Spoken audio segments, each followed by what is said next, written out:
opening statement and then take questions.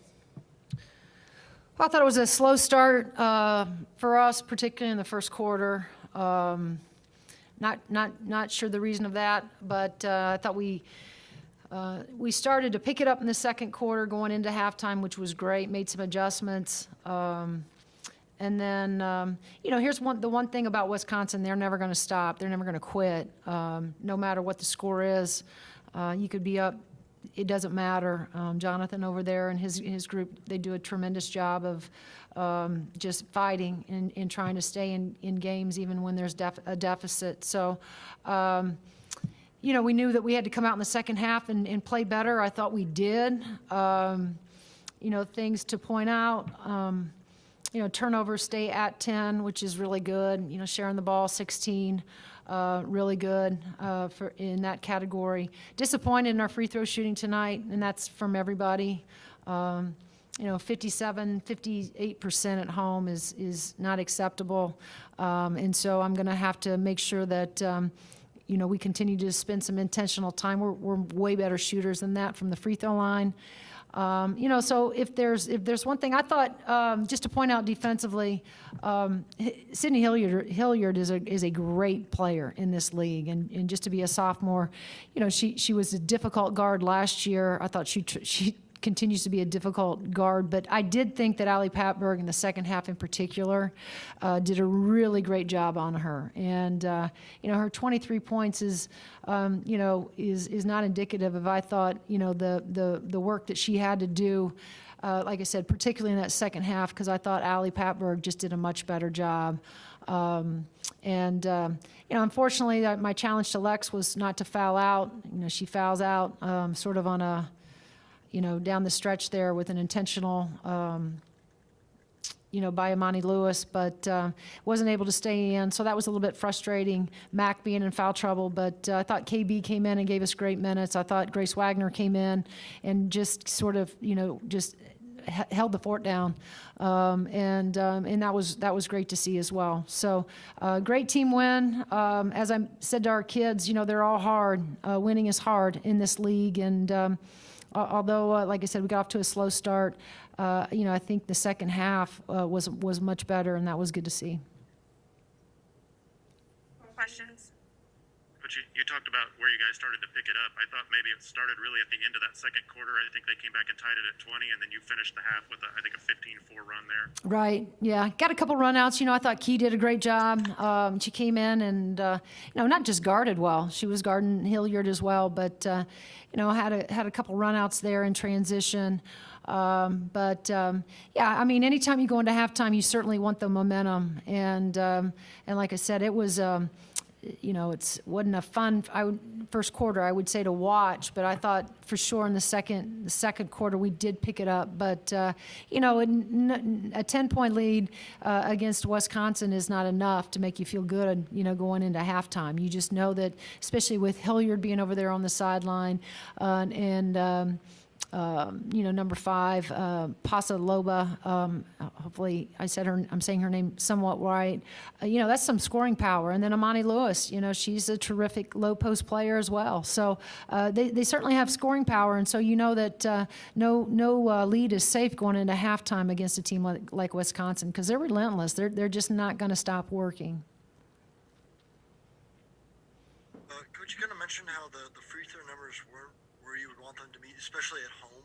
How much of a factor is not having the fans in the stands when it comes to that support, that energy? Does it kind of just feel like you're in any old arena? Yeah, I don't know that having the fans, because we've had fans in Simon Scott Assembly Hall before and shot poorly from the free throw line. So I don't know that the fans per se would have any bearing on why we were poor from the free throw line tonight. But I will say this: not having fans has been difficult. And I think back to some of the games that we've had, like the Tennessee game. And when you're right there, ready to tie the game up and maybe go on a little run there at the end of that game and win it out, that's when you need the energy in the building. And so we have certainly missed our fans, our energy that they provide and give us.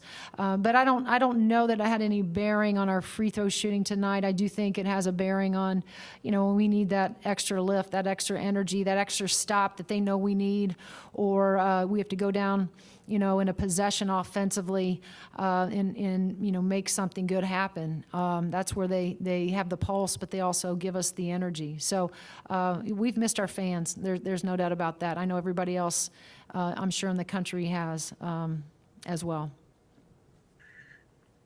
You've got 20-point blowouts are not a bad thing, and obviously you want to do that, but is there any concern moving forward in the Big Ten? You've won 5 games by at least 20 points now, all in the Big Ten. Is there any concern about how you would handle a situation down the stretch since you have not been in a close game yet in the Big Ten? Well, did you watch the Maryland game the other night? That was a close game going down the stretch. I just mean in your wins, though, you haven't won a close game. Oh, I don't know. I think, we've been in as I remind our group all the time, this is a veteran, experienced team. We've been in plenty of games where, whether we've won by 20 or where they've been tight, close, which a majority of these Big Ten games are always going to be that.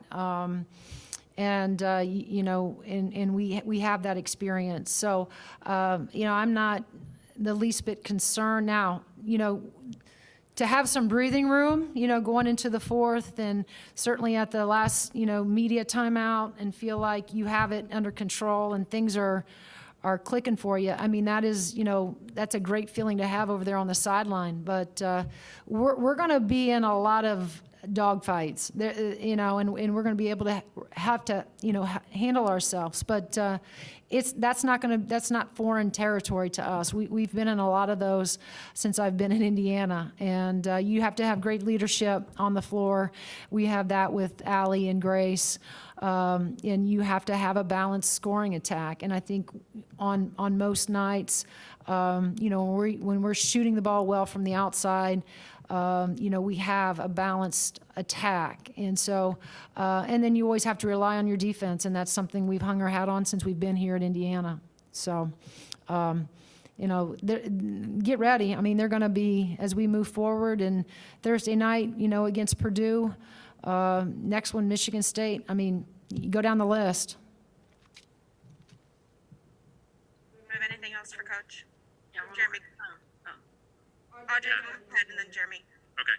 Coach, you've talked a lot before about how you want your reserve players to come out and make something happen on the court. What were you looking for from players like Kiana and Keandra early in the game today? Well, Key had the assignment of guarding Hilliard when, she came in. And that's the one thing that, Key is an experienced guard here. She's been here. She's been asked to guard, some of those opposing teams' best perimeter players because we trust Key, that she'll do her best. And then the icing on the cake is when she can get runouts, simply running the floor hard, layups the way she got tonight. And then KB is just a kid that is we were just talking about her in the locker room before I came in here. And again, if you were here, one of the things that goes unnoticed because you're physically not in the hall is that, for a freshman, she communicates at a high level. That gives her teammates energy, that gives herself energy.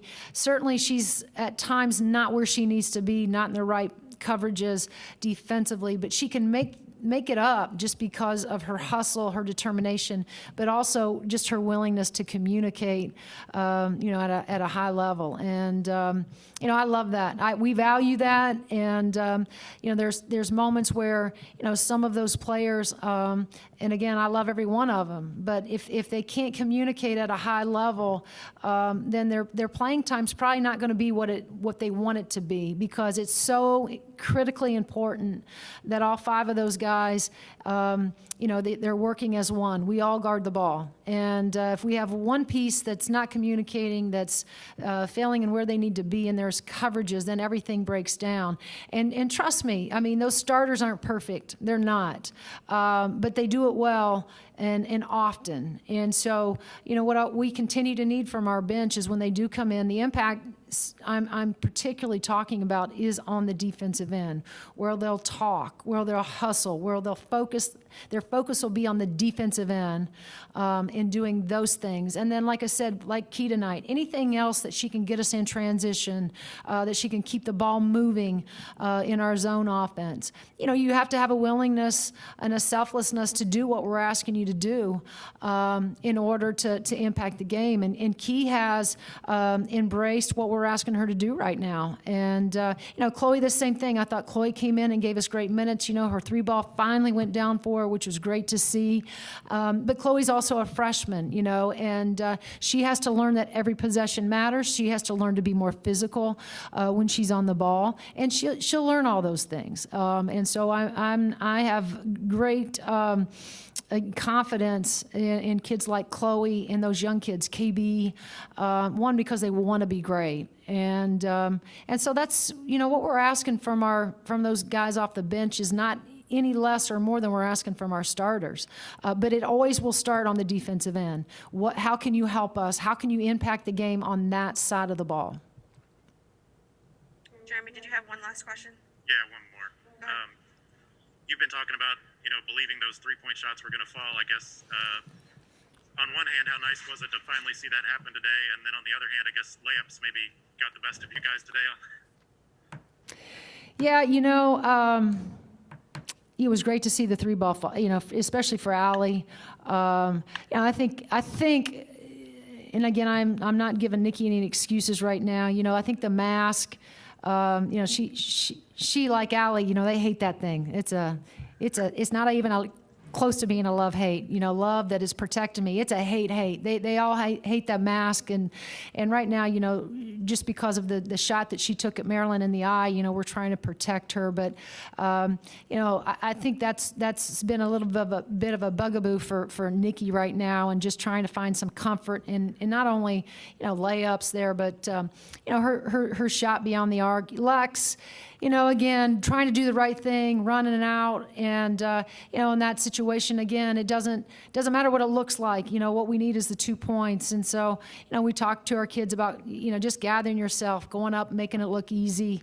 But it was nice to finally see our 3 drop. And I think that's been good for Allie to play off the ball, and having Nikki in there, another playmaker that can find, you know, the open man. And I thought that, you know, Allie benefited from, you know, a lot of those pitch outs or throw outs tonight from Nikki, just being able to get inside the defense and finding her outside the arc. So yeah, that was good to see. Do you have anything else for Coach? All right. Thank you, guys.